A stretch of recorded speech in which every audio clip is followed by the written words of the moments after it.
Добро дојавте на Беседа, македонската емисија за високи и возвишени теми. Јас сум процесорот, Јас сум свештеникот. а во денешната емисија имаме и трет гостин за прв пат досега, а тој е Flying Fachman или можеме на кратко го викаме само Фахман. Добре дојде во нашата емисија и да видиме како ќе ни оди ова цело снимање. Благодарам, добро ве најдов. Добро се најдовме. Добро се најдовме и на официјалната покана, значи се на врвно ниво беше испратено. Јас сум спремен за да беседиме. Одлично. Тие испративме во рок од 8 дена на писмено, да. Да, бе, па, се прецизно се кажано. Како може некој да одбие таква черчилски склопена покана? Значи, имав чувство како да ќе ме викат на некоја конференција и да ги разрешиме сите проблеми во светот. Што и верувам дека овие луѓе би биле спремни на тоа. Да, сега ќе ги решиме. Па добро, јас мислам дека можеме да започнеме во оваа епизода, за разлика од другите. Имаме неколку произволно зададени теми кои што се одлучивме да ги разговараме и мислам дека добро би било сега свештеникот да почне со самите теми, да ги отвориме. За секоја ќе дадеме отприлика по 20 на минути, таман да го поделиме саата, да го исцепкаме за секоја тема, да ја дадеме доволно време. Ти благодарам за воведот, процесоре, и му посакувам добре дојде на Flying Fachman.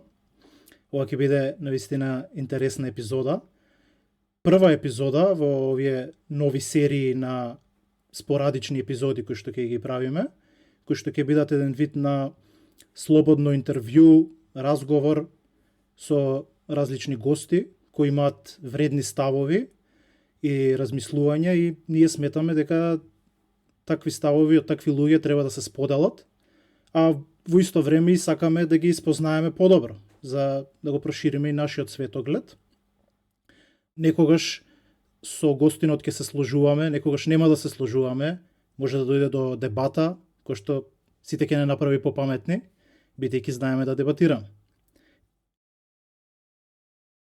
Сега со Flying Fachman често дебатираме на X или на Twitter и обично разговараме на темата стоицизам, и многу често коментираат луѓе кои што мислам дека читале нешто за стоицизмот, меѓутоа не го разбрале како што треба.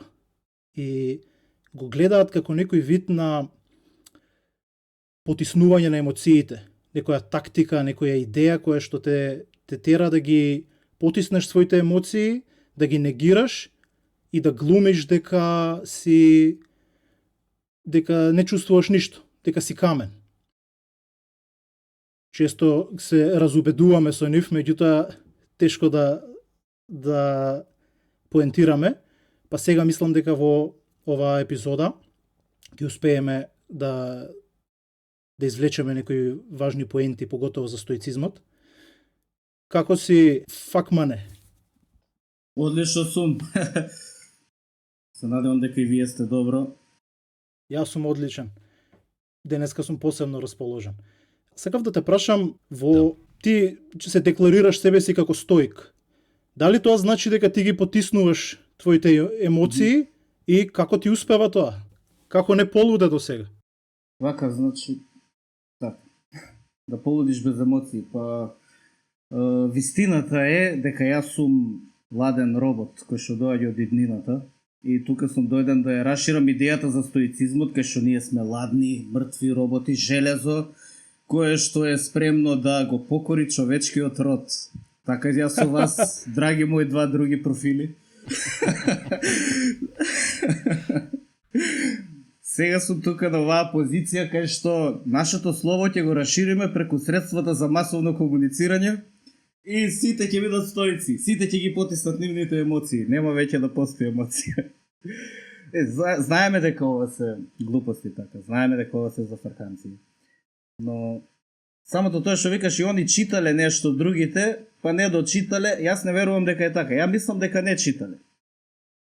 И плюс тоа што викаме да се декларираш себе си како стоик. Па ние не се декларираме, на нас ни е наметнато тоа од самото наше однесување. Значи, да објаснам. ако ја никогаш не викам јас сум стоик.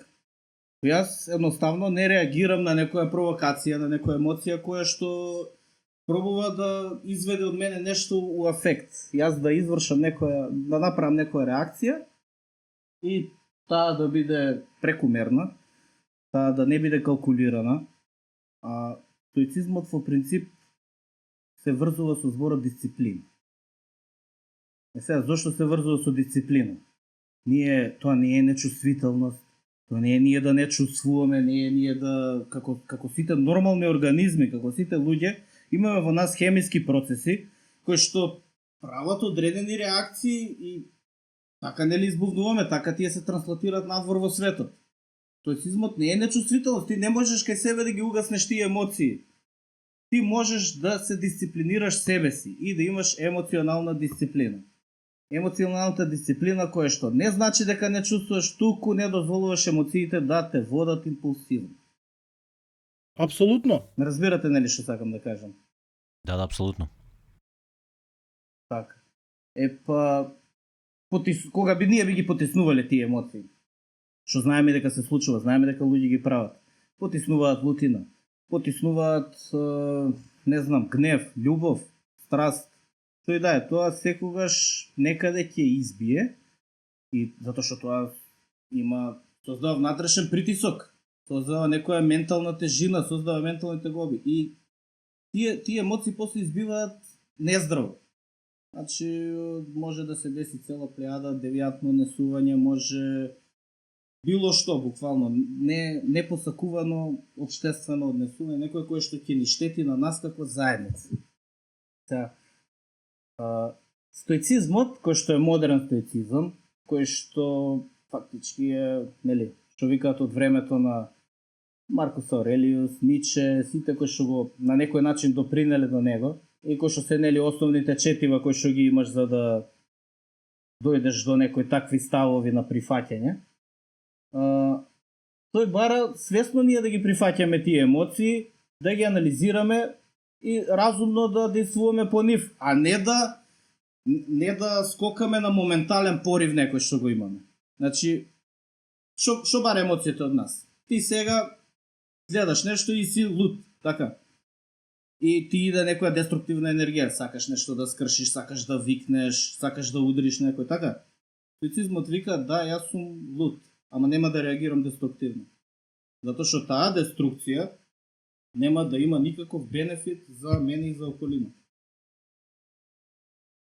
Освен ако не е некогаш си бара деструкција, ама контролирано, дали ме свајате? Значи мора зграда има таму, нема ти стоицизам, нема да ја рушат зградата, ќе ја уништиш. Значи, примери ви давам. Апсолутно, исто и за самоодбрана. Кога си бара, што си бара? Што е соодветно? Да. Така, и некогаш и емоцијата треба да се искористи да води одредена деструкција, како што имало милиони примери во историјата. Јас зборам за оние ситници за кои што луѓето се лутат, ситниците за кои што се караат, ситниците за кои што си ставаат некое бреме непотребно на себе. Тоа може се да биде избегнато со стоицизмот. Така да стоицизмот не е некоја религија, култ, нешто, тоа е алатка. Буквално е алатка. Значи, и како таква ја користиш. За да... Ајде, процесоре. Да, ќе те почекав да докажеш, меѓутоа тоа што сакав да го искоментирам, практично мислам дека зборуваш за функционален и нефункционален начин на носење со нагоните, практично, особено со конфликтот меѓу нагоните. Баш преска ме праша за, односно искоментирав на X за што е цивилизација. И тоа што го напишав е дека цивилизација е практично одложување и канализирање на ниските по-простите нагони со цел да се добијат по-софистицирани, по-долготрајни потреби да се задоволат практично. Сега во тоа одложување или канализирање многу често настанува конфликт помеѓу различните нагони кои што ги имаш внатре, значи некој што сеќаш гнев, некој што сеќаш страст, некој што сеќаш тага, разочарување, што и да е. И неефективниот, недобриот или нездравиот начин на решавање на тој конфликт е преку потиснување. Она што го спомна претходно. Значи, кога ги потиснуваш емоциите, заради тоа што имаш конфликт на емоции и некоја, односно, не само емоции, туку и нагони под нив, од кај што доаѓаат емоциите, и практично ти ги потиснуваш со цел да тој што мислиш дека е побитен нагон, тој да излезе на крај, тој да победи во смисла. Меѓутоа, например, ако имаш проблем со газдата и те гневи, меѓутоа во исто време си зависен од него за пари, и се ти ја потикнуваш емоцијата на гнев заради тоа што сакаш да ја задоволиш емоцијата на материјална сигурност, или односно безбедност. Меѓутоа, тоа е нездрав начин на решавање на конфликтот. Здравиот начин е баш како што го кажа, значи да ги преживееш емоциите, да ги прво да им дозволиш да изиграат на еден начин, меѓутоа да нивното осварување не биде на деструктивен или на друг негативен начин, туку баш напротив, на конструктивен начин. Може би тој гнев ќе те натера да си создадеш свој бизнис и да си бидеш сам свој газда, например. Ето тоа би бил конструктивниот начин на изживување. Да, се слагам со тебе, но нели стои она дека ти на некој начин го намалуваш интензитетот на таа емоција со време. Значи тоа е како една мана на стоицизмот, што пример тој што осети гнев одеднаш го тера на некоја прејака реакција кај што ќе направи дури убиство во тој гнев, така. Он многу интензивно ќе осети таа емоција како што ти никогаш нема да ја доживеш таа емоција, сигурно. Разбира, него ќе го обземе целосно таа емоција и тој ќе действува по неа и ќе направи некој такво дело. Што му е мана? Ама на долг рок ако се гледа, ние ако контролирано го тоа правиме, нели, ако нашите емоции не ги потиснуваме, туку едноставно ги процесираме, процесоре, нема да дојдеме нема да дојдеме во ситуација кај што ќе направиме таква голема грешка. И тоа е некој начин да се моделираме самите себе си. Знаеш како ја како го замислувам, ја го визуализирам, пошто ние вака може да кажуваме, вака треба, така треба, практично како се работи. Како да се гледаш себе си, ама од надвор од твоето тело. Значи, буквално си наратор кој што го наблюдува твоето тело од страна. Ти си духот кој што лебди во собата и се гледаш себе си во тој момент кога ти се случува нешто што од тебе бара силна емотивна реакција. Така. И ти кога се наблюдуваш саме од себе си, многу полесно можеш да одолееш на избувнување. Пази, они кога идат по психијатри, по психолози, они знаеш што работат, исто тоа го работат, тие ги процесираат емоциите. Само ги процесираат со некој од надвор. Некој што од надвор им помага да процесираат нешто што е внатре. Ти што правиш со стоицизмот? Сам го процесираш тоа. Сега нема да бидам, леле, јас не можам да осеќам, сакам многу да осеќам. Осеќај, ама нема да имаш бенефит. Се е кост, дели, се си има баланс у живот.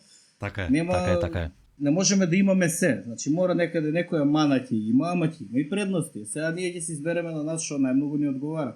Мене ми одговара како дисциплина. Јас тоа децата пробам да ги научам и затоа и ме нервира, знаеш, кога имаме ние некои ситуации кои што цело време ни се случуваат, луѓе, ние живееме во Македонија, така.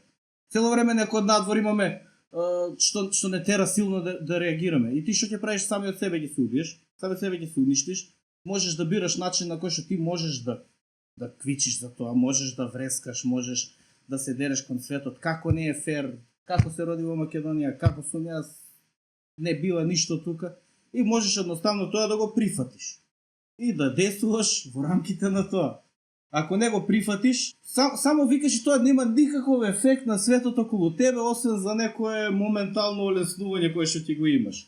Никаков ефект, буквално ништо нема да смениш со тоа што мислам во ред е критика и но таа критика мора да биде заедно со акција. Не може само да постои празно викање во ветер и old man yells at clouds, да викаме на облаците горе. Апсолутно се сложувам. И многу ми се допаѓа метафората што ја даде со духот, како да си надвор од телото и како да гледаш, бидејќи тоа е вистински надконцептуален начин на гледање на целиот проблем со емоциите. Зошто? Па бидејќи надконцептуалноста или метаконцептуалноста во својата суштина е баш тоа, да се гледаш себе си, да го гледаш умот, да го гледаш емоциите се што се случува околу тебе да го гледаш на едно повисоко ниво. Некако да си ти дел во него, како ти да си оној на кој што му се случува нешто, туку ти си само наблюдувач на сето. Нормално, ти можеш да реагираш, можеш да одговориш на сите работи што се случуваат, меѓутоа пред да одговориш, ти ги гледаш од една повисока позиција. Па потоа можеш да донесеш суд како ќе изреагираш. Наистина ми се допадна таа поента. Ти го земаш своето однесување и му даваш инпути на своето однесување како да биде тоа пренесено во светот. Ако се гледам јас сега себе си од страна и ако, пример, нели, сум во некоја ситуација кај што треба емотивно да реагирам, јас многу поладно можам да искалкулирам кој ќе биде најдобриот чекор во таа ситуација, отколку да бидам буквално киднапиран од некоја емоција кај што нема да имам контрол. Зашто постои еве судови има така, колку пати се слушнале во афект нешто дека било направено. Дори има и кривично дело што се вика убиство на миг, не знам дали знаете, ама тоа е буквално во афект направено. Да, има. И тоа е тоа што го зборам. Значи, тоа се луѓе кои што биле киднапирани од емоција. И судот тоа го препознава, правниот систем тоа го препознава секаде во светот дека човек бил киднапиран од емоција. Така? А можеме да го смениме тоа. Имаме моќ врз себе да не бидеме киднапирани. Точно, имаме моќ врз себе и тоа не е, и стоицизмот не е, јас денес сум стоик, више готово, цел живот така ќе бидам, него тоа е константна борба со себе, значи ти цело време ќе бидеш тестиран од тие емоции, ти си жив човек. Тоа баш сакав да искоментирам на почетокот, ти кажа дека не се декларираш како стоик, туку едноставно на еден начин самиот ти си таков, си пораснал во таков или си се родил таков. Баш ме интересира што имаш да искоментираш околу тоа, пошто јас се осеќам исто така, значи уште одамна, уште од кога се разбудив, се освестив дека постојам како посебен човек. Од кога доби свест на 4 години прв пат, нели, во телото, се будиш одеднаш. Јас сум 4-5 годишно дете. Како дојдов тука? Нели, најрано кога не идат нашите сеќавања. Па да, точно е дека тоа иде од детство, точно е дека како сите, нели, работи кои што сме ние денеска, генезата им е многу рана. И секако дека начинот на воспитување, на околината во која се наоѓаш, во која што растеш, дека те води до одредени сега. Тоа било на некој начин кај нас пренесено од родители, од баби, од дедовци, кои што и самите биле, ја прифаќале својата судбина, ги прифаќале своите емоции, можеби многу повеќе од луѓето денеска, така. Ако земеме нели пример порано луѓето, дури имаат извици на God wills. Буквално на луѓето им било прифатено што и да им се случи, тие да продолжат да функционираат. Така, нема јас сега готово веќе не можам да реагирам и се десило нешто лошо. Јас сум пресечен во животот. И јас сега како ќе реагирам на тоа лошо, ништо ќе бидам во депресија 10 години или било што. Едноставно таа емоција мене ќе ме парализира, да не можам да преминам преку неа, да направам некој напредок во животот плюс, така. Затоа тоа е повеќе и кога викале нели, нешто нема и ти мора да прифатиш дека тоа го нема. Гледаш друг некој како има, не е исто за сите луѓе, не може да го има сите луѓе. И како дете, еве, ја бев дете на кое што не му дава пари од дома никогаш. Ти кажам лична приказна најубаво, да не филозофираме, да не тропаме. Имам за школа не ми дава пари, за кифла не ми дава пари. Зошто? Пробува да ме тренира нешто за бизнис да работам, сам да си заработувам и почнав многу рано со работа. Значи, уште кога бевме прво, второ деление со брат ми, ќе не однесат преку летото на планина, ќе набереме чаеви, собереме пуна кутија планински чај, нане, кантарион, и ќе седнеме кај нас и се вратиме у Куманово, пред скопски дуќани место, ставаме картон и до тие старците што се таму, седнуваме со чаеви, продаваме чаеви, и сега снопче ги продавам 30 денари при. И кога деца ќе собереме толку и толку пари, носиш дома и нормално ти си знаеш како си ги заработил тие пари и не ги трошиш на глупости, за тебе парата има вредност, така. После сите другари идат на кафиња, на такви работи, не можеш да идеш, затоа што немаш пари, така. Мора да го прифатиш тоа, знаеш дека плачењето, дека емоцијата, дека било што не функционира едноставно. Таков е светот. Ти си спремен за светот. И во тој случај, деца ќе заврши школска година, не знаеш деца какви се бесни, ќе земат од прозори, ќе сфрлат книги све. Ние ќе пројдеме, ќе ги земеме книгите, ќе ги залепиме фино лепо, ги продаваме на наредна генерација. Па правевме, што ти не измислувавме за нешто, за да дојдеме до приходи. Ќе купиш диаболи, голема кеса со диаболи и ги продаваш малите пакетчиња по повеќе. Ја држеви часови по англиски на некои деца, кај што треба, значи пример имав ситуација едно семејство од Швајцарија кое што им требаше часови за децата по математика, ама не знаеа македонски, на англиски им држев часови по математика. И работата се наоѓа секогаш затоа што самата потреба ти да имаш некои приходи, самата потреба да имаш некои пари, така, она ти креира на тебе нужда да идеш да тражиш, да бараш, да нешто да правиш. Во гимназија сите одат на екскурзија, јас не идам затоа што немам пари. И работам во фабрика Први мај Куманово, лепам врати и прозори. Пази, ти работа. Правиш пушташ на лепак 2 плочи, лепиш врз врата, па ја го носиш тоа у пресата, го печеш у пресата. И знаеш, тоа си носи одредена лекција, кај што ти едноставно знаеш дека све во животот зависи од тебе сам. Тоа дека зависи од тебе самиот, тоа е всушност стоицизам во неговата основа. Така, дека се зависи од тебе, дека ти си тој кој што менува. И како вика и Диче, Бог е мртов, така? Тоа Бог е мртов, тоа не се мисли на некое божество таму кое што е на небото, дека е мртво туку, дека се зависи од тебе човеку. Апсолутно. Не можеш да се ослониш ти на тој Бог. Така?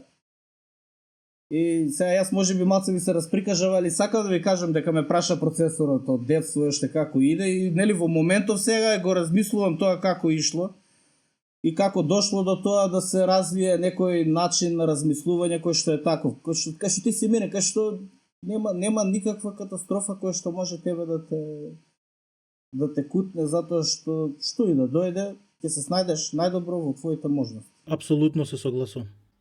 Да, интересното беше што на еден начин кажа како да твоите родители со нивниот пристап на тоа дека не ти давале пари, практично те натирале да се стекнеш покрај работните навики, покрај идејата дека се зависи од тебе, туку и со можеби веќе било вградено во тебе дека си стоика, ама тоа си го доразвил со нивниот однос и мислам дека ова е многу добра точка за да навлеземе во вторава тема што ни беше за менторство практично, пошто они ти биле не директни и директни ментори со тоа. Да. Па сите родители се ментори. Ако родителот не е ментор, тогаш прави голема грешка во воспитувањето на своето дете. Зашто тој не е полицаец, тој не е некој кој што е диктатор, тој е ментор во најдобра смисла на зборот. Да, точно така. Тука сакав да кажам дека сите ние сме ментори. Значи, дали на дете, дали на некој роднина, дали на некој колега на работа, дали на пријател и така натака. Секогаш имаме некој аспект на менторство, имаме некој аспект на учење на некој човек и учење од некој друг човек. Меѓутоа, сакав да те прашам во однос на самиот процес на менторство. Според тебе, кој е начинот за најправилно менторирање на еден човек? Како еден човек да научиш да живее? Не само одредена работа, како што велиш англиски да научиш некого или математика и така натака. Туку како да го научиш да живее? Дали можеш тоа да го направиш со зборови? Дали можеш тоа да го направиш со едноставно да му трубиш на глава со денови и со недели, со месеци како треба да живее? Или има некој подобар метод, некој вистински метод? Со трубење над глава, со зборови, мислам дека никој никогаш не успеал никого да научи нешто. Тоа е мое мислење, можеби не е точно, ама јас мислам дека не е така, дека не може. Образовниот систем во светот нема да се сложи со тебе. Они само трубат, ништо не покажуваат. Да, ама таму сме приморани да учиме, нели? Во образовниот систем. Сега баш денеска го коментирав тоа, дете во моја многу сака историја. И гледа цело време го интересира историја. Ја викам уживо историја додека не дојдеш у школа да ја учиш историјата, затоа што тогаш ќе ја замрзиш, ќе те терат професори да учиш години на памет. Да. И викам уживај сега додека ти е добра историјата, али кога ќе отидеш у школа ќе ја мрзиш. Зашто таму е само бубање И само кажувам, има професори кои што се добри. Че има професори, но тие се стварно ретки, тие се капка во море. Кои што навистина пробуваат да пренесат знаење, начин на размислување, ти не е само знаење, само да знаеш податоци, туку критичка мисла, како ти ги анализираш тие податоци, како ти ги спојуваш. Така. И први менторството што е? Пак, работа на себе. Мора да се тргне секогаш од себе за ментор. И ние и во текот на еден ден и сме ментори, и сме менторирани на нашата околина. Може да имаме таков модус операнди надвор со луѓето, ти да влезеш у лифт и да научиш дете како да го користи лифтот, си го менторирал Баш така. за користење на лифт, така. Прост пример ви давам. Да научиш старциве што се мачат на банкомати, што чепкаат, да го научиш да знае да се извади пари, ти си го изменторирал тој човек. И ти имаш допирна точка само еднаш, можеби во цело твое постоење со тој човек, ама си го научил да користи банкомат, така. И тоа е све сумирано нашето искуство во кое што ние растеме самите, во кое што ние самите учиме вештини, се доведуваме преку некој внатрешен порив да бидеме подобри од самите себе. И тоа луѓето во околина што го гледаат и што прифаќаат од тоа кога ти ќе демонстрираш некоја вештина. Ти пример имаш, ја демонстрираш твојата вештина пред одреден аудиториум, публикум, било што, тие го гледаат тоа, значи кај нив е комплетно потврдено со сите сетила дека ти се ја владееш таа вештина и тој сака од тебе да научи, ти немаш потреба на него да му тураш со инка во глава, тој самиот има потребата од тебе да научи нешто. И кога тој ќе го научи тоа, не мора ништо на тебе да ти врати, затоа што и ти ќе научиш од некој друг човек нешто друго. Така сме ние скомбинирани како цивилизација, така функционираме. Да, баш истото нели го дискутиравме со свештеникот во нашава последна епизода за менторство. Во основа он ги даде, практично ја даде поделбата помеѓу модерното роботизирано образование и она природното менторство кое што ти сега го раскаже буквално. Значи природното менторство е природен начин на пренесување на знаење, вештини и искуство sejedno, кој што самиот привлекува и како да кажам, самите ментеи, тие што треба да се менторирани, самите бараат, кои ќе го видат примерот, самите бараат да бидат научени. А во модерното роботизирано образование, практично неговата идеја е да создаде готов производ работник. И затоа и практично на еден начин и на сила е наметнато, затоа што многу од учениците, од ментеите, кои што сега се ученици практично, претворени во тоа, едноставно не сакаат да седат таму по 7-8 сати, да тремат во клупа и да само се прибираат некои информации непотребно. Туку сакаат многу по природен начин на функционирање и на примена на самото знаење. И тоа роботизирано образование, очигледно е дека сите луѓе имаме такво мислење за него. Никој не го сака. Тоа е наметнато како некоја потреба да ги научи децата одредена дисциплина, учење, било што и неуспешно го прави, нели? Ама никогаш не сум се подпирал и не треба да се подпираме никој на тоа образование што е. Значи, пример и за децата исто, еве ги спомнавме. Ја ти дадам пример како може менторство да се направи без ниеден збор да биде изговорен со тоа. Значи, само наш monkey see, monkey do. Само тоа што е, буквално да се видиме еден со друг како правиме нешто и како тоа да биде менторство. Идеме со синот на базен. Тука е сега, нели, јас него сакам да го менторирам надвор од школото, затоа што мислам дека школото физички доволно не ги тренира, немаат одредена подготовка за која што јас мислам дека треба да има. Сега не викам да бидат спартанци да ги шутираме горе од планина ако се, нели, уште од бебиња, фрли го горе од планината ако не го бива. Него зборам детето да има одредена доза на физичка подготовка која што е секој ќе му биде само од бенефит така во животот. И што ми беше решение за тоа? Ајде го запишам на пливање. Добар спорт за машки деца, ќе се развие, ќе направи грб, нозе, раце, све, значи ќе почне да јаде, ќе стекне имунитет, само бенефит има тоа, ништо друго.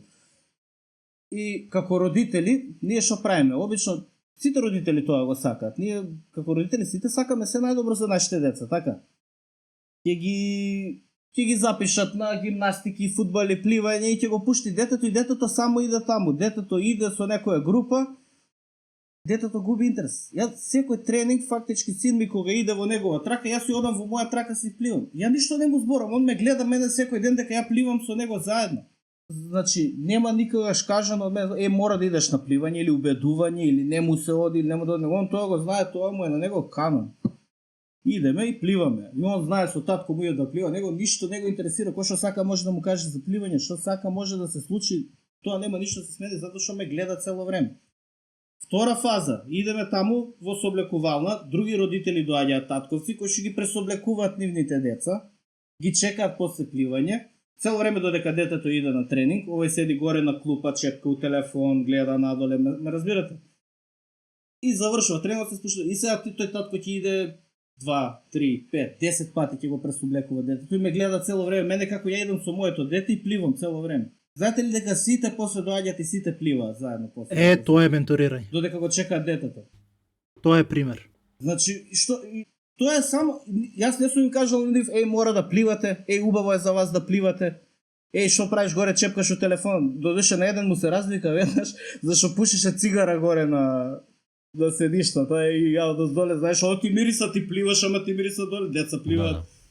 И сега, од таа гледна точка, ама јас зборам немам кажано на никој, треба да се плива, треба, него тој те гледа и тој вика, чекам, ја будала ли сум, затоа што ние луѓево, генерално луѓето се паметни. Така. Многу нема да се сложат со мене, ќе кажат IQ 80, ама ја мислам дека луѓето сите се паметни, само се занесени. Занесени се во животен текст, занесени се по телефони, занесени се со некои глупости и немаат оној момент кога ќе застанат и ќе размислат, ќе се само анализираат себе си, нели? Ќе се извади она како на RPG игра stats, strength, agility, и да се анализира малку себе си. Каризма и да земе сите да ги така да си направи малце геймификација на животот и да види до кај е. И така они кога луѓето ќе видат преку примера, не некој што им збори само и тие автоматски тоа го прифаќаат, па и ние така правиме работи, гледаме други како прават работи, гледаме дека тоа е успешно. Така... Значи не само што си го менторираш син ти, односно децата, туку си ги менторирал и родителиве таму што идат. На некој начин да, иако пак тоа тргнува од нив, пак тој треба да отиде, тој така да плива. Ја не зимам, не ме интересира, јас не сакам она. Сега, јас сум ви ментор, јас ве научив да пливате, воопшто не ми е тоа целта. Јас ги сакам сите луѓе околу мене, јас ги сакам тие родители што се таму, што идат што и пливаат децата, сакам да спортуваме сите заедно, сакам да ни расте градот, сакам сите да бидеме здрави, прави, физички спремни. И затоа таа љубов кон човештвото, мене ми е драго што тие пливаат. Иначе немам никаков бенефит од тоа, не е ни мој базенот, немам ни клубови, ме сваѓате. Него мене ми е драго едноставно. И менторот и тука доаѓа на менторот, сака да го пренесе тоа што го научил, сака да го пренесе тоа што го има на некој друг. Аристотел сакал да умре со целото тоа образование или сакал на Александар да му пренесе? Што мислите? Нормално му пренесе. Па нормално, логички, он не ќе со него да замине тоа, он ќе остави некои списи. Ама колку работи имаме ние денеска што користиме, што се пренесени од колено на колено, вербал кодинг, јазично што збориме, тоа е све останато од дамнина. И ти пример може некој изрека денес да користат децата да немаат појма кој е значење на зборовите внатре. Затоа што се пренесувани од колено на колено. Да, во основа интергенерацијско менторство. Така, низгенерацијско. Практично менторите, оние кои што се вистински ментори кои што сакаат да пренесат знаење, тоа го прават затоа што сваќаат дека во овој проект на човештво или на живот општо сме сите заедно тука и тоа е идејата дека ние како поединци ќе не снема, ама тоа што сме оставиле ќе продолжи понатаму. И ете тоа најпрво менторство кое што го имаме, сега ние не мора да менторираме други луѓе, не мора да ги менторираме луѓето во теретана, на базен. Тоа е и неважно. Значи овие пливале, не пливале, тоа си е за нив. Ние најмногу може да бидеме ментори на нашите деца, така. Тоа си идните генерации кои што ги оставаме и затоа не треба да ги оставиме да ги носи тоа општество надвор или ние да немаме тука никаков увид, контрола, затоа што децата инстинктивно имитираат. На нив им е инстинкт, оно не поминува низ процес, чека ова дали е добро, дали не е добро, тоа го прави веќе ти тоа што го правиш. И во тоа воспитување не значи ти да се жртвуваш себе си додека не исчезнеш, да се измачиш, така, него тоа воспитување значи да растеш ти самиот. И тоа дете да те прати тебе во твојот раст. Значи тоа да те гледа како ти растеш, ти да му збориш ја порано вака бев во твое време. Не бе во ова време биди, сакаш детето те чита книги, читай книги. Ако читаш книги пред детето, што ќе прави тоа? Ти те гледа на него, му е тоа нормално. Апсолутно. Да, точно така. И затоа работа на себе ќе кажат колку пати ние ќе пишеме онлайн. Работа на себе, и вие себични сте, вакви сте, егоманијаци. Па работа на себе е човечката работа, најполезната работа за човештвото што можеш да ја правиш и да ја споделиш. Затоа што тоа не е себичност, туку е одговорност. И децата учат да бидат возрастни луѓе што те гледаат тебе, како работиш. Апсолутно. И исто така, кога ќе читаме некои книги од големи луѓе како освојувачи или мислители или научници или уметници, секогаш тие се повикуваат на некој пример кој што бил пред нив. Никогаш не се повикуваат на некој наставник кој што нешто им кажал или некој кој што им спомнал нешто, туку на оние луѓе кои што биле пред нив и кои што го правеле истото што они сега го прават. Тоа е инспирација. Инспирација не може да дојде преку зборови. Инспирација може да дојде само преку дела. Тоа е затоа што зборовите се ефтини. За джабе сега може да збориме колку сакате, зборењето е стварно ефтино. И ако видите дека некој дете е невоспитано, дека некој дете стагнира со успех, физички, било како, тоа значи дека и родителот стагнира. Во тоа има многу голема вистина. Тоа можеш ти да видиш секој. Сега, ако родителот стагнира, и воспитувањето стагнира, и потоа станува навика, а не свесност. Ако тоа премине во навика, знаеш, ќе се здосади, ќе биде монотонно и нема да има никаков распут. Растењето доаѓа во оној момент кога себе си ќе се предизвикаш нешто што не го знаеш да го правиш или нешто што потешко можеш да го правиш. Иначе ти ако правиш нешто исто цело време, достигнуваш одредено плато и немаш од тоа мрднување. Сакав да те прашам во однос на тоа што кажуваш работа на себе. Работа на себе според мене, јас тоа го делам на три дела или три аспекти. Имаш физичка работа на себе, имаш психичка работа на себе и имаш духовна работа на себе. Меѓутоа, според мене, кога работиш на духовно на себе, тогаш не влијаеш многу можеби воопшто не влијаеш на психолошкиот и физичкиот дел. Кога работиш психички на себе, работиш и на психата и на духот. Меѓутоа, кога работиш физички на себе, кога тренираш, кога вежбаш нешто, кога си го притискаш своето тело надвор од својата комфорт зона, тогаш работиш не само на телото, туку воедно работиш на психата и на духот. Си го приметил ли тоа? Јас околу тоа, нели има и онаа поговорка што вика мен сана и корпоре сано. Во здраво тело, здрав дух, така. И не знам, не ми е јасно сега како ги делиш ти тие три работи една со друга, затоа што работа на себе, нели може да заземе многу различни, на многу различни начини може да биде направен. Физички, психички, не знам ако можеш да ми објасниш како што значи за тебе тоа психички да работиш и духовно, така ли спомна тие три? Да, физичката работа на себе. Како би работел на себе духовно? Духовна работа на себе, јас тука ги ставам оние практики како што е медитација, како што е молитва, нешто каде што не бара вклучување на мисли, не бара вклучување на чувства, не бара вклучување на тело, туку едноставно е нешто над нив или нешто подлабоко од нив, да речеме, душата, свеста. Психолошко би било работење со умот, средување на својата психа, а физичко би било работење на телото. Меѓутоа, како што кажав, кога работиш на телото, мислам дека сите овие други аспекти се хармонизираат. И тоа не било направено од моја страна на некој свесен начин. Чекај, сега ќе работам на телото за да ги имам сите аспекти, туку они произлегле од тој аспект. Затоа што ние не сме, не може така баш да се поделиме себе си на начин во кој што тие три дела ќе ни бидат точно поделени, прецизно, сега ќе работам на ова, на тоа, на тоа. Поентата е во самото тоа да го држиш најпросто што може. Да се предизвикаш себе и да научиш нешто ново. Тоа е точно и во тренингот, тоа е точно ти во медитација дури сигурно, сега не знам, не сум медитирал, но сигурно имаш нивоа на медитација, така. Кај што имаш некој почетно ниво во кое што не си толку добар. И кај што имаш во некое напредно ниво кое ќе стигнеш кај што си подобар сега. Не знам точно како тоа би функционирало. Исто и со тренингот. Ти осеќаш дека тренингот те прави подобар човек. Така? Да, нормално. Тоа не само тебе, тоа секој го прави тренингот подобар човек. Како прво затоа што тој се учи да менаџира со стресот. Само тие што ти ги држи нивоата на кортизол на телото во нормала, тоа тебе те држи смирен во рамнотежа и подобар да реагираш на некои предизвици од надвор, така. Тренингот ја почнав со вежбање, првин после средно, значи до тогаш не сум вежбал.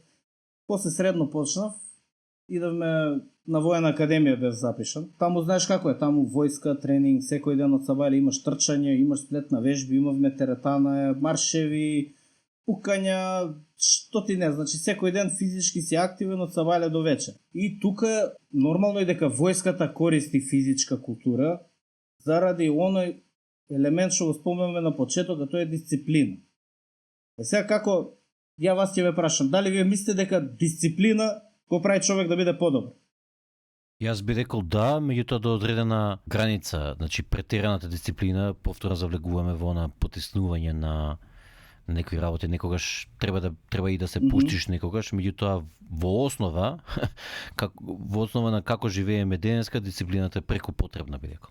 Апсолутно, и јас така мислам дека дисциплината е есенцијална за градење на еден зрел човек, за едноставно иницирање на детето во зрел изграден човек, мора да има дисциплина. Без дисциплина не може едно дете да стане зрел човек. Таа дисциплина, она иде во комбинација со мотивација. Сега на почетокот мотивацијата е многу јака. Дори ние ја чувствуваме физички како да гориме однатре, така, ти да ова ќе направам. А дисциплината е таа што не држи на одредена патека која што сме си ја поставиле додека сме биле мотивирани. Јас сум бил мотивиран, сум поставил некои цели. Ја тие цели не можам да ги освојам само со мотивација цело време, него можам само со дисциплина.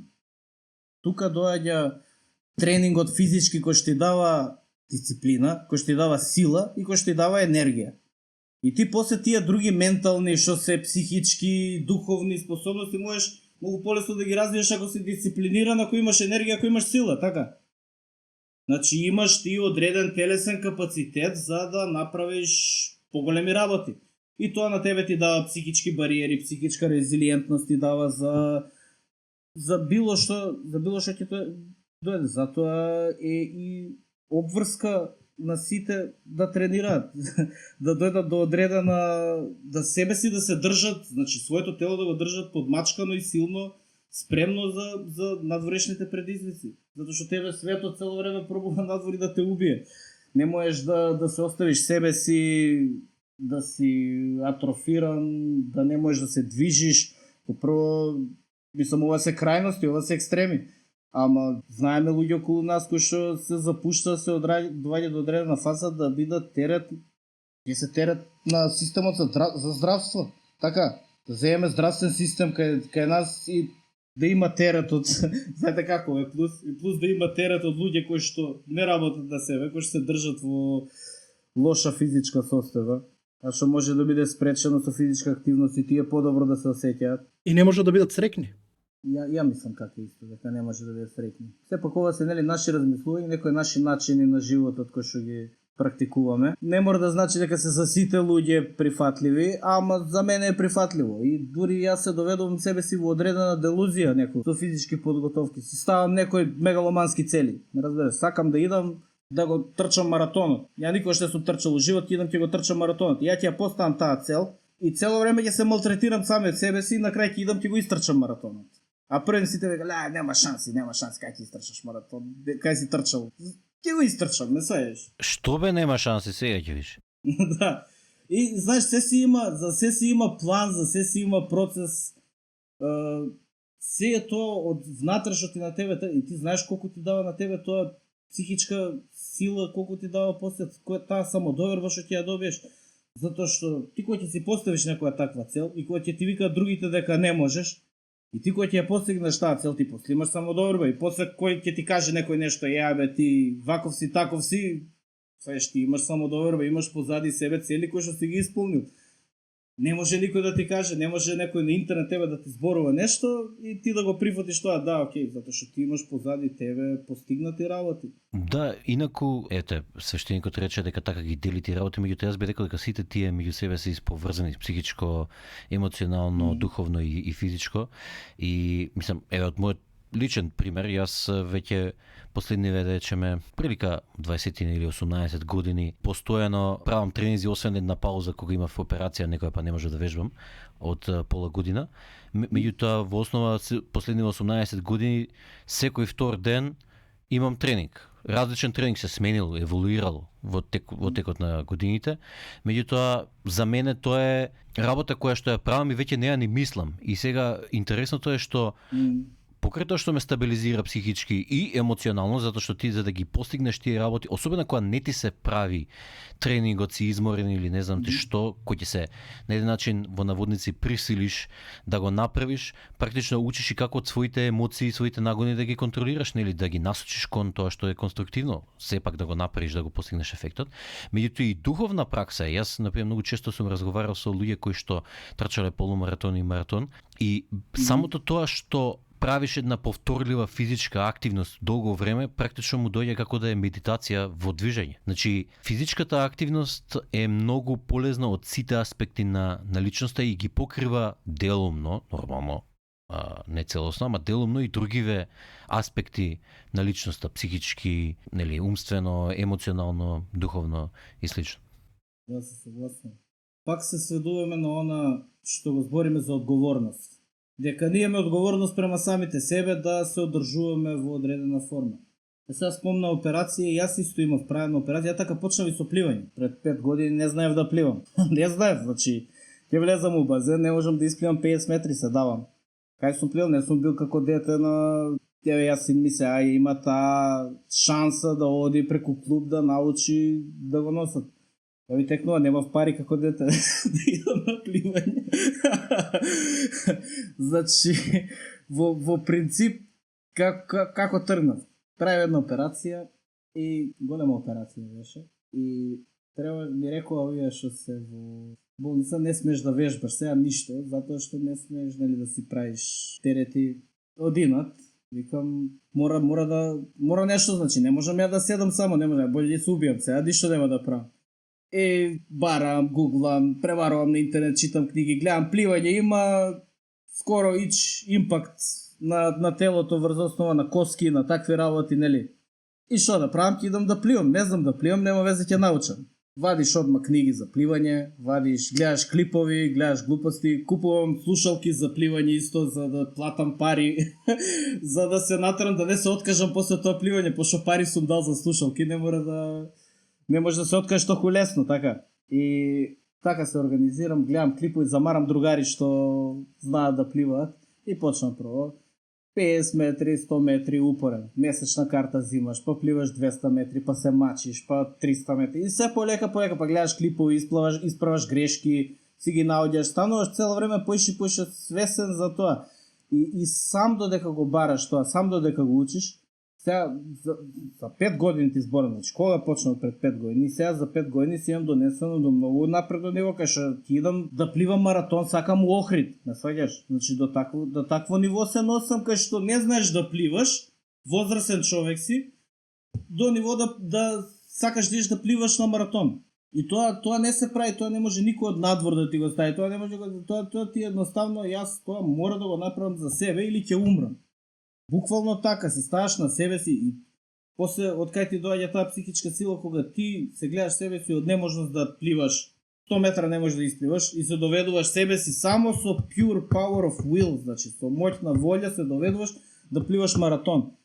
Физичка промена, ти си ја сменил реалноста, човече. Значи реалноста не сакала ти да идеш тоа да го правиш, ти си го направил тоа, си бил упорен, си ја сменил својата реалност.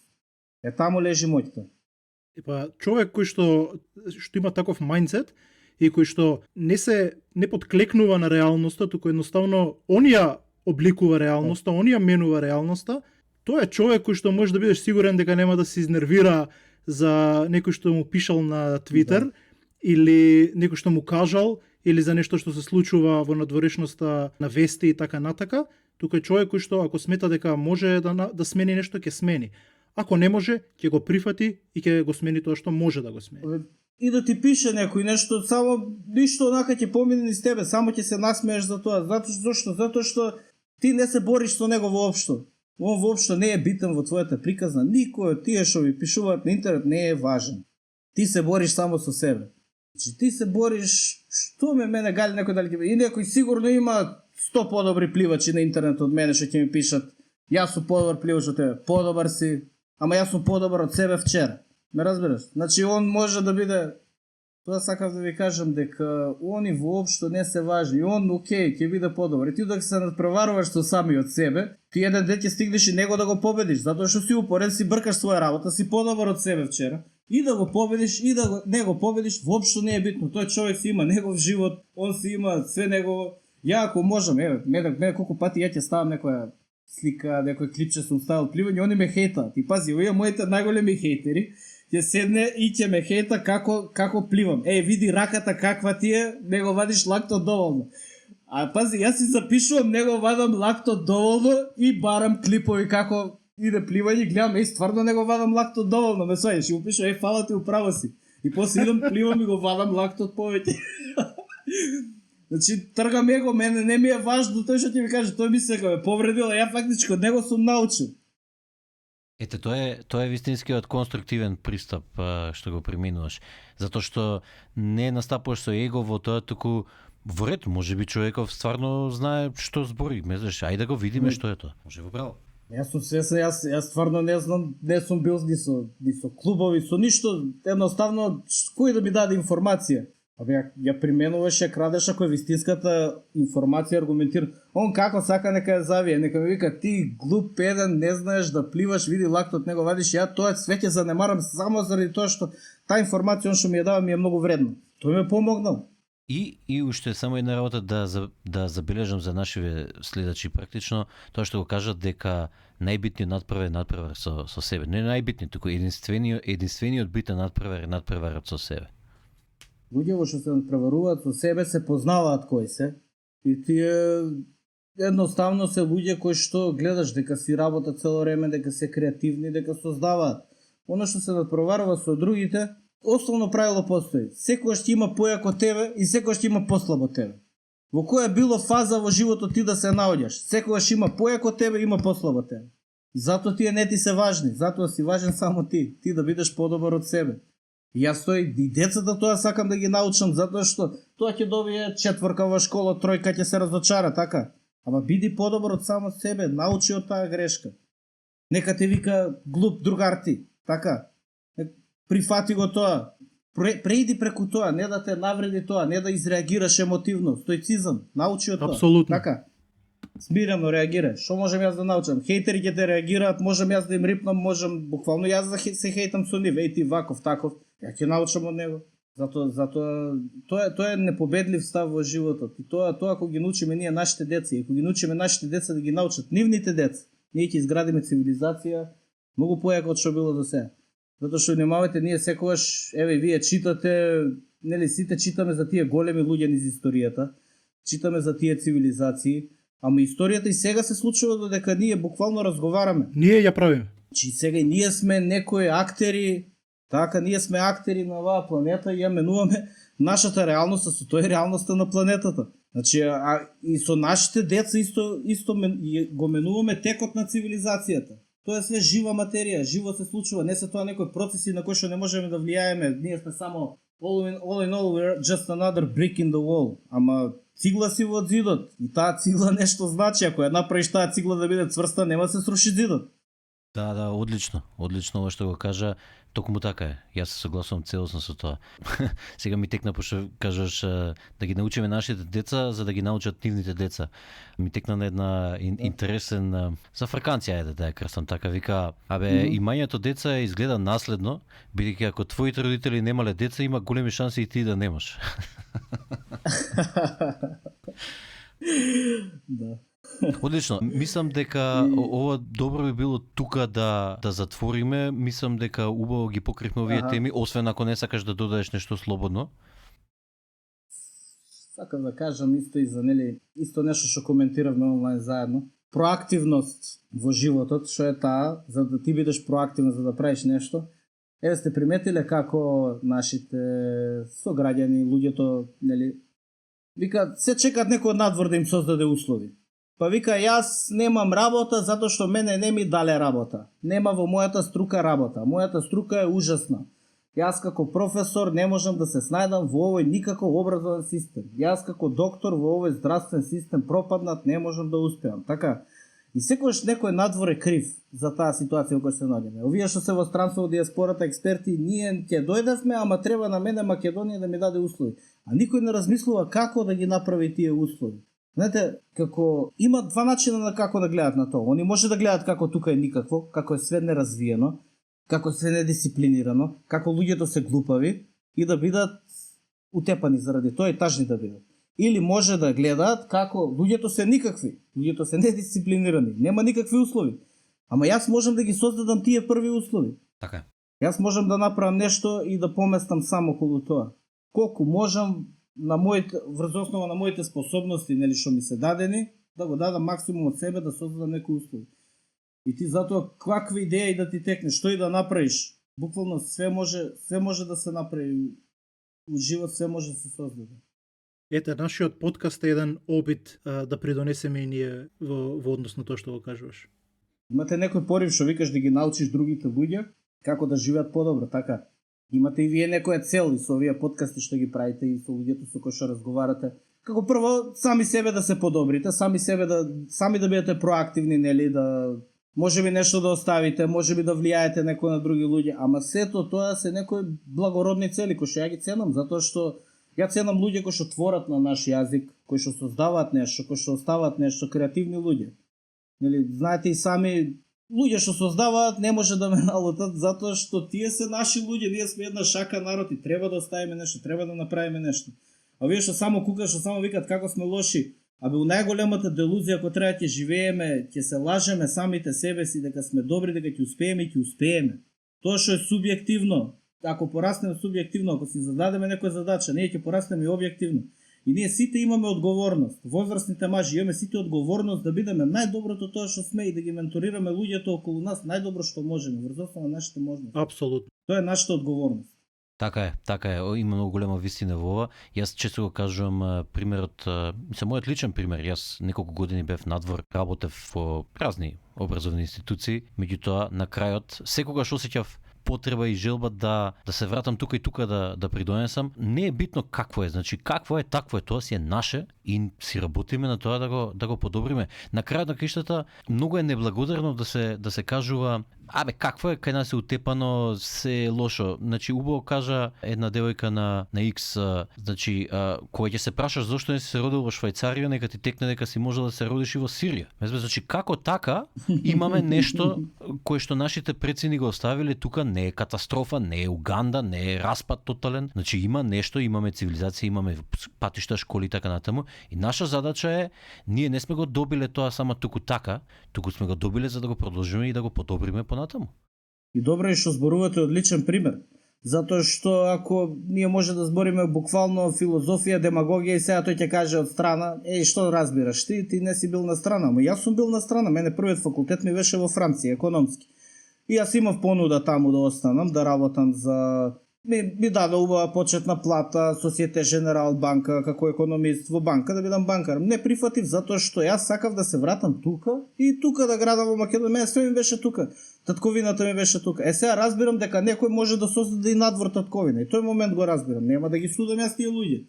Мое беше тоа. Јас сакав да дојдам и јас го гледам ова како потенцијал тука. Некој може да го гледа и ќе се уништиме вака така, ние имаме одговорност спрема луѓето. Дури чувствуваш и чувствуваш тежина некоја, каменот на одговорноста е тежок за да направиш нешто тука и знам дека од нас зависи. И затоа ако работиме на себе, мислам дека може да успееме да успееме да се воздигнеме, да бидеме како Швајцарија. Колку и да звучи тоа лудо, јас во тоа верувам. Одлично. Ако немате што да додадеме уште, мислам дека убаво би било тука да ја затвориме епизодава. Убава е вака како целина. Разговаравме неколку теми. Едно беше за стоицизмот, втората беше за менторството и третата беше и за физичката активност, ама и четвртата која што спонтано се отвори, која што воопшто не е, претходно ја немавме ниту разговарано, тоа е околу работата на себе си, околу работата за она што е наше, да го подобриме и да оставаме позитивен пример и не само да кукаме, како што прават многу луѓе. И ова е накратко едно сиже што го кажав, а мислам дека не знам дали би било соодветно сега, меѓуто свештениче, ако мислиш дека има некакви практични и прагматични совети од епизодата што може да се извлечат, повели. Мислам дека целата епизода беше практична и прагматична. Она што би се издвоило е пред се да сватиме дека нашите емоции не се наш господар, туку тие се наша алатка, и стоицизмот не е начин да ги потиснеш нив, туку е начин да ги употребиш како што треба. Потоа зборевме за менторството и тука заклучивме дека вистинското менторство е менторство кое што доаѓа од пример, а не преку зборови. Потоа се префрливме и зборевме за физичката активност, каде што потегнавме многу интересни теми и длабоки и заклучивме дека кога си физички активен, ти не го развиваш само телото, туку го развиваш и својата психа, развиваш духот и комплетно се развиваш себе си како една зрела индивидуа. Господине Фахман, ти благодариме што ни учествуваше кај нас во емисија како наш прв гостин. Пионер. И да, се надеваме дека во иднина повторно ќе ни учествуваш во некоја емисија, кога ќе сакаш, кога ќе имаме можност, како ќе се погодиме. И ако сакаш уште нешто да додадеш, повели пред да ја затвориме емисијата. Благодарам на поканата, интересно ми беше и на мене, прв пат во ваков формат, нели, да се видиме, да поразговараме и да пробаме да откриеме уште некои вистини заедно. Така да се на секако како искуство 10. Па за понатаму ќе видиме, ако имате исто некои интересни теми кои што може да ги елаборираме, јас би бил пак волен пак да седнеме, пак да разговараме, може уште некои гости исто да викнете. Има интересни луѓе кои што нели може да ти дадат и друг аспект, затоа што така се учи најубаво. Ние не учиме најдобро со оние луѓе со кои што се согласуваме за свет, туку оние луѓе со кои што ќе бидеме спротивставени. Мене ми е интересно онлайн да дебатирам секогаш со луѓе со кои што имаме спротивставени ставови, ама луѓе кои што прифаќаат аргументи, кои што кажуваат аргументи. Затоа што мислење исто. Не мора да има секој право на мислење, нели секој има право на свое мислење, ма секој има право на аргумент. Така. Одлично. Епа, ви благодарам. Ти благодариме и тебе и се гледаме. Поздрав. Ајде, поздрав.